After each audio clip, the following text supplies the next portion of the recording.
Welcome to the bold analysis, ladies and gentlemen. I have been following and doing a critical research on why Deputy President William Ruto have deep conflict with Eugene Wamalwa. And there is just a lot that is at play. In this analysis, I am going to reveal to you deep Western stake that was at the center of that conflict. And it is not about whether someone slapped the other person or no, but it is more than what catches the eye. I want to humbly request you to subscribe to our channel, click the notification bell, and also like this video. Kindly, today you can share, yes, at least share one or two of your friends, because I can promise you this will be an interesting one. Now, I know many of you have watched the bitter exchange between Deputy President and Wamalwa. While Deputy President went to an extent of calling him a woman, I also honestly feel that just confirms my analysis here on Untamed anger. But that untamed anger, there is more than beyond that. I want you to watch this clip, and this is not the one for slapping or so, but Eugene Wamalwa in this video is revealing behind the scene intrigues of his relationship with William Ruto. You have stooped the lowest you have in your public life. What you say today, now the insults against Eugene Wamalwa was quite unprecedented. Very unprecedented. Na hii nataka ni kuombe kwa heshima sana na kuheshimu. Mimi sijawahi kutusi. Mimi nikisema ukweli, labda kuna yale yamefanyika kwa cabinet. Sababu ya kiapo tulichonacho, we don't say everything that happened. Lakini nikisema ukweli ya kwamba William Ruto ulitaka kunifuta kazi 2018, it is the truth. Ya kwamba ulikuwa na hasira hata ukataka kunichapa kofi, it is the truth. It's not an insult. Ya kwamba ulitaka kuchapa Matiang'i kofi, it is the truth. We have witnesses. Uhuru Kenyatta ndiye aliniteua kuwa waziri katika baraza lake. Na wakati ameniteua kuwa waziri, William Ruto alipinga my appointment. And I want to challenge him wherever he is. When I was appointed Minister for Water and Irrigation, William Ruto alikataa idara ya irrigation kuja kwa wizara yangu. Nilikuwa nje ya ofisi for several weeks sababu William Ruto hakutaka niteuliwe kwa serikali hii ya Uhuru Kenyatta. Na wakati nimeingia kule, mimi ni waziri, niliapishwa peke yangu. Nauliza William Ruto, mbona ulienda kwa sherehe za mawaziri wote wakiapishwa, ukakataa kuja kwa sherehe ya kuapishwa kwangu? I was sworn in by Uhuru Kenyatta peke yake sababu William Ruto was against my appointment. Kufika 2018, mimi sababu nilipeleka viongozi wa Mlembe, huyu Mwambua Kiweko, tukiomba mambo ya hii sub county, mambo ya Nzoia na Mumias. William Ruto sababu si kwenda kwake kumpigia magoti, nilipeleka viongozi wa Western kwa Mheshimiwa Uhuru Kenyatta. Vita yangu na Ruto ilianzia hapo. Na akaniambia nipeane resignation letter yangu. Leo he has repeated the same, saying serikali hii ni yake na Uhuru. Na kama sio Uhuru Kenyatta, nataka niambie watu wa Luya siku ya leo, hamungekuwa na Mluya hata mmoja kwa cabinet ya Uhuru Kenyatta, sababu William Ruto alinifuta 2018. If you listen to that video, there is some things that Eugene Wamalwa is talking about. And what he's talking about is how he got his way to the cabinet. To better make us understand how Eugene got his way, so that by the end of the day, you will make a judgment for yourself. Did Deputy President bring Eugene Wamalwa or Wamalwa, or is it right for the kind of engagement exchange between Deputy President and Eugene Wamalwa. Eugene Wamalwa is a politician that had extinguished career in law.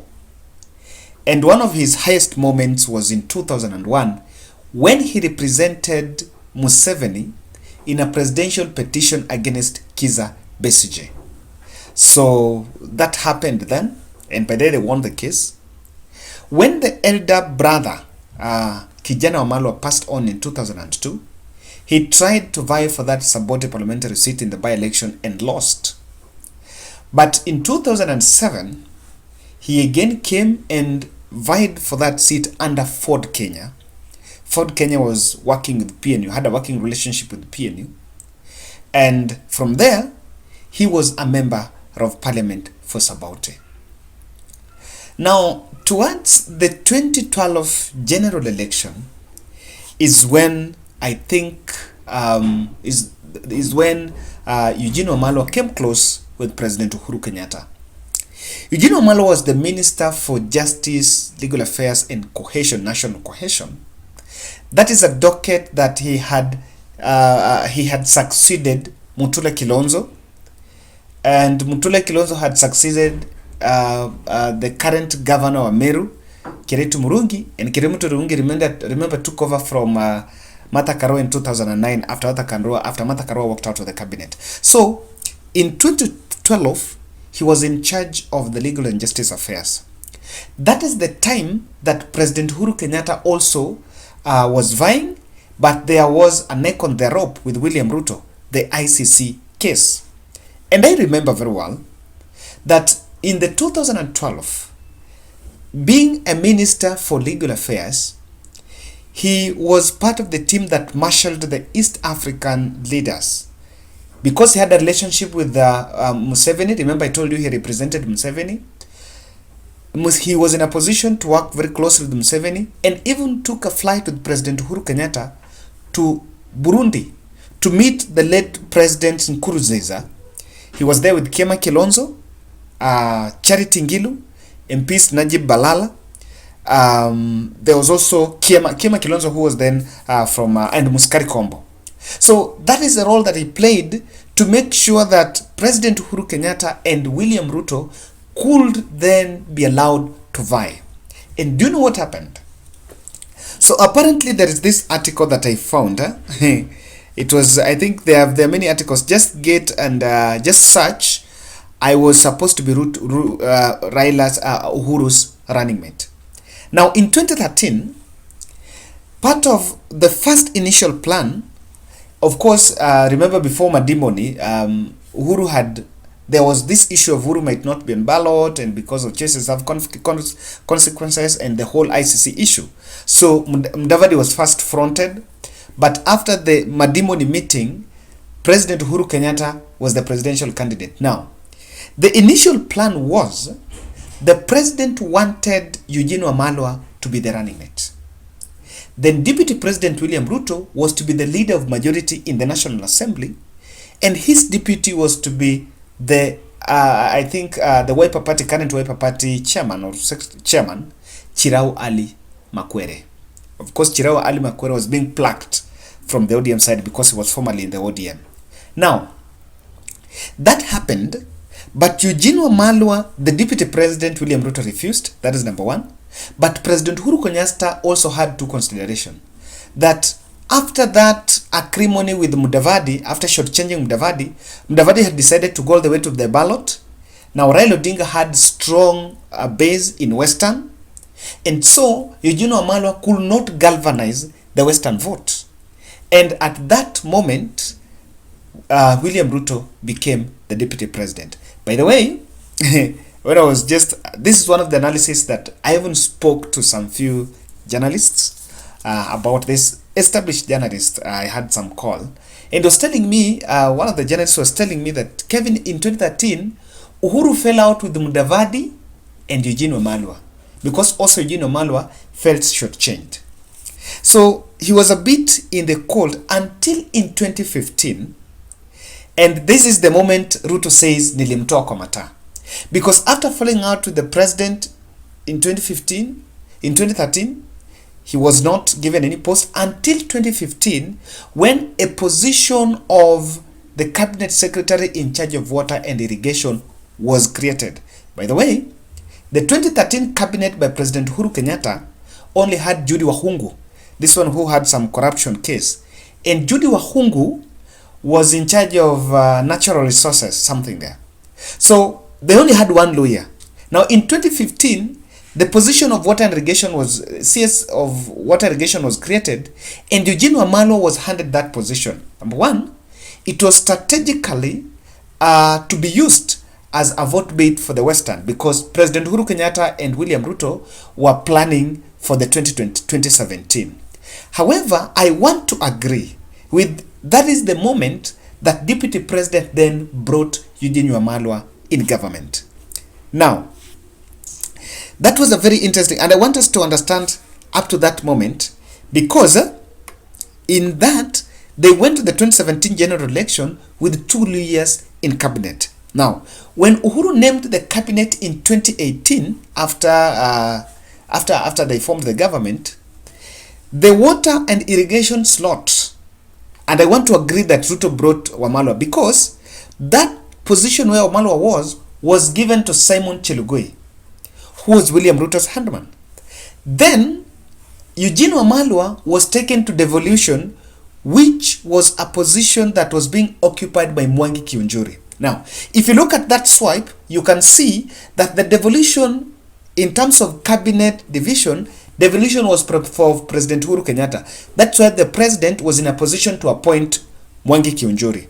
So in 2018, the president appointed Eugene Wamalwa. I can agree, and I am persuaded, against the wish of Deputy President William Samoei Ruto. So that is what happened. And you will see, after Eugene Wamalwa was moved from devolution, he went and he was given, he had a stint after devolution. He was taken to, I think from devolution he was taken to defense. Yes, after that he was taken to defense. Now he's a CS in charge of defense. Now, if you look at that and look at it very easily, in 2018, when President Uhuru Kenyatta appointed Eugene Wamalwa, Deputy President William Ruto introduced another lawyer in the cabinet in the name of Rashid Chesa, even though we know what happened to Rashid Chesa. And you can see, after that, there was a problem. Now, that is the genesis of this acrimony, and I want to explain for you why Deputy President William Ruto did not welcome Eugene Wamalwa's appointment in cabinet. That one is in 2018. I want to look at it because that is where the Western matrix comes to play. There have been this narrative that when President appointed the cabinet in 2017, Deputy President William Ruto was isolated. I want to agree that partly Deputy President was isolated. However, this isolation happened because there was a plan by Deputy President to galvanize the Western vote. Now, the plan to galvanize the Western vote was there, but he had realized that that Eugene Wamalwa had become appointee of President Uhuru Kenyatta. And you listen to Eugene saying that William Ruto attended all the other swearing in ceremonies of the other CSS, but in 2017 he did not attend that one for Eugene Wamalwa.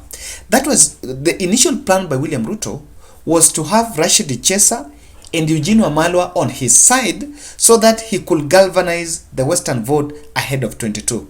This was critical, and that is why you can agree with Eugene Wamalwa. And Eugene is saying that Ruto became so hungry when Eugene Wamalwa mobilized a host of Western leadership, loyal leadership in Muhungu. After that, 2018, and that team then seemed to be on the side of Deputy President. This was very key for DP Ruto. And why? He did not, through Eugene Wamalwa, Deputy President, President Uhuru Kenyatta had gotten a lawyer into the cabinet, and William Ruto brought in Rashid Chesa. So there were already 2 lawyers. But one of them was close to President Uhuru Kenyatta. what the president would have, what deputy president would have envisioned is president telling him to bring another name. Through that, he was in a position to inject another Western proxy in cabinet, and the word proxy means wrong, but let's say another Western ally into the cabinet. So with the two members coming into the cabinet, there is something that was playing out very clearly, that Ruto was going to use them. Now, this is something that, this is an information that should worry the Musalia Mudavadis and the likes, that as much as there is that call for inclusivity, there was a ploy why also Deputy President was hungry with Eugene Wamalwa. There was a ploy by William Ruto to make sure that Western Kenya is disenfranchised. Now, in the Uhuru's cabinet, or rather in the Uhuru's government in 2022, this was key because in 2022, Ruto would want to mount a presidential debate, a presidential contest. Now, the presidential contest, for him to galvanize the Western vote, now that Musalia Mudavadi was out, was not in cabinet, and I can be persuaded that he might have persuaded Musalia Mudavadi not even to join cabinet, because President Uhuru Kenyatta was willing to appoint Musalia Mudavadi. But there were some other behind the scene negotiations, and I can be convinced that maybe Deputy President William Ruto told Mudavadi, or rather blocked Mudavadi's way to the cabinet, because he would want the Western region to be disenfranchised, so that he would use that to mount a successful campaign. That is why, when he was given an opportunity to appoint Rashid Echesa, honestly, to say the truth, Rashid Echesa was incompetent. But because he knew that I am bringing a man that finally will be hounded out of cabinet, he brought in that man. He brought in the man, and by all means, he was removed from cabinet. Now, there is something that I want you to see here. Wamalwa was very close to Raila Odinga. And in 2017, because he was in charge of devolution, even the first devolution conference, Wamalwa invited Raila Odinga to be the chief guest, because he was the one who was now coordinating with the governors. He was very close to Raila Odinga. And Raila Odinga and William Ruto was actually seeing that Wamalwa was most likely going to support Raila Odinga in 2022, because he was on the side of President Uhuru Muigai Kenyatta. So these are very key interests. And if you just want to know that the contest that William Ruto had with the Western MPs, or with the Western members in cabinet, was about 2022. Remember when Rashid Echesa was removed from cabinet, Rashid Echesa pointed a finger to Raila Odinga.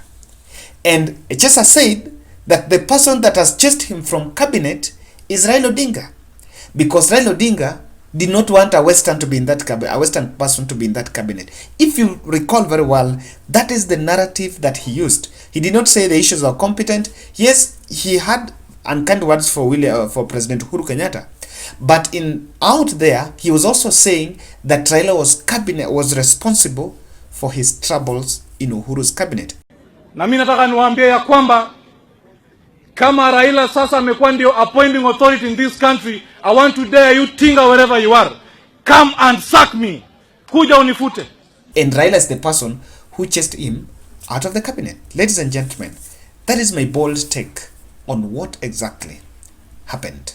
And that is why whatever is happening between Ruto and Wamalwa had deep roots.